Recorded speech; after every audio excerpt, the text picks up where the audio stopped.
నమస్కారం. ఈ అనంతమైన విశ్వం ఎప్పుడూ ఒకేలా ఉండదు. సృష్టి, స్థితి, లయం ఈ 3 దశల చుట్టూనే కాలచక్రం తిరుగుతూ ఉంటుంది. సృష్టికర్త బ్రహ్మ అయితే లయకారుడు శివుడు. మరి ఈ రెంటి మధ్యలో ఈ సమస్త జగత్తును, ధర్మాన్ని, జీవరాశిని ఒక తండ్రిలా కాపాడే ఆ మహాశక్తి ఎవరు? ఆయనే శ్రీమన్నారాయణుడు. ఆయనే స్థితికారుడు.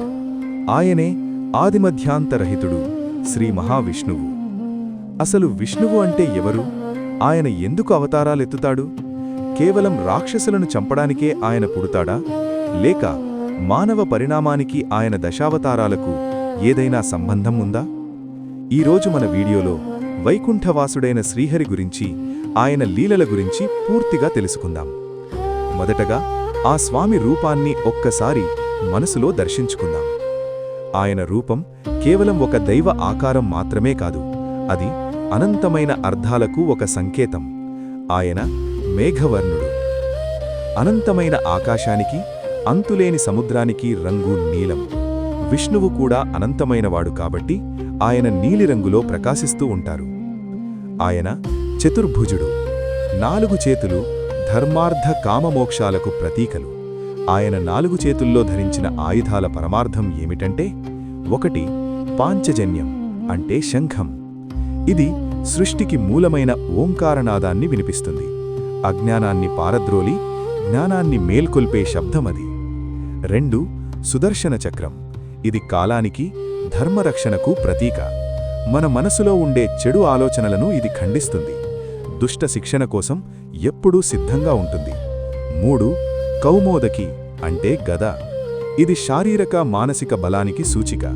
దైవబలం ముందు ఏదీ నిలబడదని ఇది చెబుతుంది. 4 పద్మం అంటే తామర పువ్వు. ఇది స్వచ్ఛతకు, ముక్తికి నిదర్శనం.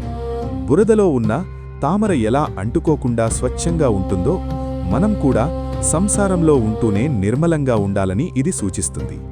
ఆయన వాహనం గరుత్మంతుడు, వేదాలకు స్వరూపం. ఆయన శయ్య ఆదిశేషుడు, అనంతమైన కాలానికి సంకేతం. ఆ శేషపాన్పుపై లక్ష్మీదేవి పాదాలు ఒత్తుతుండగా, పాలసముద్రంలో యోగనిద్రలో ఉండే ఆ స్వామిని తలచుకుంటేనే మనసు ప్రశాంతంగా మారుతుంది.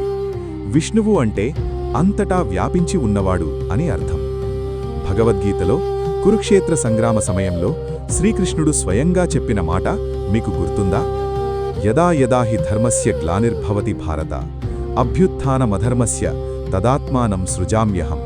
అంటే ఎప్పుడైతే ధర్మానికి హాని కలుగుతుందో, ఎప్పుడైతే అధర్మం పడగవిప్పుతుందో, అప్పుడు ధర్మాన్ని నిలబెట్టడానికి, దుర్మార్గులను శిక్షించడానికి, మంచివారిని రక్షించడానికి యుగయుగాన నేను అవతరిస్తాను అని ఆయన మాటిచ్చారు. కాని విష్ణువు కేవలం రాక్షసులను చంపడానికే రాడండి. ఆయన వచ్చేది సమతుల్యత అంటే బ్యాలెన్స్ కాపాడడానికి. గజేంద్రుడు అనే ఏనుగు ముసలిబారి నుండి తప్పించుకోలేక కాపాడవా అని పిలిచినప్పుడు తన వాహనాన్ని, ఆయుధాలను కూడా మరిచిపోయి పరిగెత్తుకు వచ్చిన ఆపద్బాంధవుడు ఆయన. ప్రహ్లాదుని నమ్మకాన్ని నిజం చేయడానికి స్తంభంలోంచి ఉగ్రనృసింహుడిగా వచ్చిన భక్తవత్సలుడైన ఆయన. ఇప్పుడు మనం శ్రీమహావిష్ణువు యొక్క అత్యంత అద్భుతమైన దశావతారాల గురించి, వాటి వెనక ఉన్న కథల గురించి క్లుప్తంగా తెలుసుకుందాం. ఆధునిక విజ్ఞానశాస్త్రం చెప్పే డార్విన్ పరిణామ సిద్ధాంతం మన దశావతారాల్లో ఎప్పుడో దాగి ఉంది. అది ఎలాగో గమనించండి. 1 మత్స్యావతారం. మొదట జీవం నీటిలో పుట్టింది. సోమకాసురుడు అనే రాక్షసుడు వేదాలను దొంగలించి సముద్రంలో దాక్కున్నప్పుడు ఆ వేదాలను రక్షించడానికి విష్ణువు ఒక భారీ చేప రూపంలో వచ్చాడు. ఇది జలచరాలకు ప్రతీక. 2 కూర్మావతారం. తరువాత జీవం నీటిలోనూ నేలపైన బ్రతకడం నేర్చుకుంది. దేవతలు, రాక్షసులు అమృతం కోసం పాలసముద్రాన్ని చిలికేటప్పుడు మందర పర్వతం మునిగిపోతుంటే విష్ణువు తాబేలు రూపంలో వచ్చి ఆ పర్వతాన్ని తన వీపుపై మోశాడు. కష్టాలు వచ్చినప్పుడు మనం కూడా తాబేలులా గట్టిగా నిలబడాలని ఇది చెబుతుంది. 3 వరాహావతారం. ఇప్పుడు పూర్తిగా నేలపైన తిరిగే జంతువు. హిరణ్యకాక్షుడు అనే రాక్షసుడు భూమిని చాపలా చుట్టి సముద్రంలో దాచినప్పుడు విష్ణువు వరాహ రూపంలో అంటే అడవి పంది రూపంలో వచ్చి ఆ రాక్షసుణ్ణి సంహరించి భూదేవిని తన కోరలపై పైకి తెచ్చాడు. 4 నృసింహావతారం. ఇది సగం మనిషి, సగం జంతువు. జంతు లక్షణాలు తగ్గి మానవ రూపం వస్తున్న దశ ఇది. హిరణ్యకశిపుడు అనే రాక్షసుణ్ణి చంపడానికి పగలు కాదు, రాత్రి కాదు, ఇంటా కాదు, బయట కాదు, గడపపైన సంధ్యా సమయంలో తన గోళ్లతో చీల్చి చెండాడాడు ఆ ఉగ్ర నృసింహుడు. భక్తుడైన ప్రహ్లాదుని మాటను నిజం చేయడానికి స్తంభాన్ని చీల్చుకొని మరీ వచ్చాడు. 5. వామనావతారం. ఇది పూర్తిగా మనిషి రూపం, కాని ఎత్తు తక్కువ. బలిచక్రవర్తి అహంకారాన్ని అణచడానికి విష్ణువు చిన్న బాలుడి రూపంలో వచ్చాడు. 3 అడుగుల నేల అడిగి, ఒక పాదంతో భూమిని, మరో పాదంతో ఆకాశాన్ని, 3వ పాదంతో బలిచక్రవర్తి తలపైన తొక్కి అతన్ని పాతాళానికి పంపాడు. 6. పరశురాముడు. పూర్తి మానవుడు, కాని కోపమెక్కువ. క్షత్రియులు అహంకారంతో ప్రవర్తిస్తున్నప్పుడు గొడ్డలి బట్టి వారిని శిక్షించిన ఆవేశానికి రూపం పరశురాముడు. 7. శ్రీరాముడు. పరిపూర్ణ మానవుడు. కొడుకుగా, భర్తగా, రాజుగా, సోదరుడిగా ఎలా ఉండాలో ప్రపంచానికి నేర్పిన మర్యాదా పురుషోత్తముడు శ్రీరాముడు. రావణుణ్ణి చంపి ధర్మాన్ని స్థాపించాడు. మనిషి ధర్మబద్ధంగా బ్రతికితే దైవంతో సమానమని నిరూపించాడు. 8. శ్రీకృష్ణుడు. రాజనీతిజ్ఞుడు, జగద్గురువు. అటు యుద్ధం, ఇటు ప్రేమ, అటు సంగీతం, ఇటు జ్ఞానం అన్నింటినీ సమన్వయం చేసిన లీలామానుష విగ్రహం. కురుక్షేత్రంలో అర్జునుడికి భగవద్గీతను బోధించి మనందరికీ జీవన మార్గాన్ని చూపించాడు. 9. బుద్ధుడు లేక బలరాముడు. కొన్ని పురాణాల ప్రకారం బలరాముడు, మరికొన్ని ప్రకారం బుద్ధుడు. అహింస, శాంతి, జాలి అనే గుణాలను బోధించడానికి ఈ అవతారం వచ్చింది. యుద్ధాలు కాదు, ప్రేమ ముఖ్యమని చాటి చెప్పింది. 10. కల్కి లేక రాబోయే అవతారం.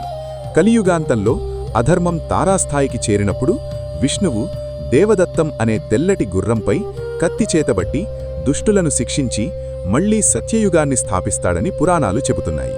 చూశారా, ఒక చిన్న జీవి నుండి పరిపూర్ణ మానవుడి వరకు సాగిన ప్రయాణమే ఈ దశావతారాలు. అయితే విష్ణువును చేరుకోవడానికి కఠినమైన తపస్సులు, యాగాలు చెయ్యాలా? అవసరం లేదు. ఆయన కోరుకునేది ఒక్కటే, స్వచ్ఛమైన భక్తి. నిండు సభలో ద్రౌపది అవమానపడుతూ భర్తలు కాపాడలేకపోయినా, రాజులు రక్షించలేకపోయినా 2 చేతులు ఎత్తి హే కృష్ణ అని పిలిచింది. వెంటనే అక్షయపాత్రనిచ్చి ఆమె గౌరవాన్ని కాపాడాడు. శబరి ఎంగిలి పండ్లను కూడా ఆనందంగా తిన్నాడు. కుచేలుడిచ్చిన పిడికెడు అటుకులను తిని ఐశ్వర్యాన్నిచ్చాడు. ఆయనకు కావలసింది ఆడంబరాలు కాదు, ఆత్మీయత. ఓం నమో నారాయణాయ అనే అష్టాక్షరీ మంత్రాన్ని మనసులో తలచుకుంటే చాలు, మన కష్టాలన్నీ మంచులా కరిగిపోతాయి. విశ్వం ఉన్నంతవరకు, ధర్మం ఉన్నంతవరకు, మనిషిలో మానవత్వం ఉన్నంతవరకు విష్ణువు రక్షకుడిగా ఉంటూనే ఉంటాడు. మనలో ఉన్న ధైర్యమే విష్ణువు, మనలో ఉన్న జాలే విష్ణువు, తోటివారికి సహాయం చేయాలనే ఆలోచనే విష్ణుతత్వం. కష్టాల్లో ఉన్నప్పుడు అధైర్యపడకండి, ఆ శ్రీనారాయణుణ్ణి నమ్మండి, ధర్మాన్ని పాటించండి, విజయం మీదే. ఈ వీడియోలో మనం విష్ణుతత్వాన్ని కొంచెమైనా తెలుసుకున్నామని భావిస్తున్నాను. ఆ శ్రీవెంకటేశ్వర స్వామి కృప, ఆ శ్రీహరి ఆశీస్సులు మీపై, మీ కుటుంబంపై ఎప్పుడూ ఉండాలని కోరుకుందాం. మీకు ఈ వీడియో నచ్చినట్లయితే కామెంట్స్లో ఓం నమో నారాయణాయ అని తప్పకుండా రాయండి.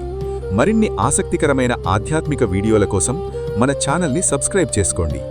సర్వం శ్రీకృష్ణార్పణమస్తు. స్వస్తి.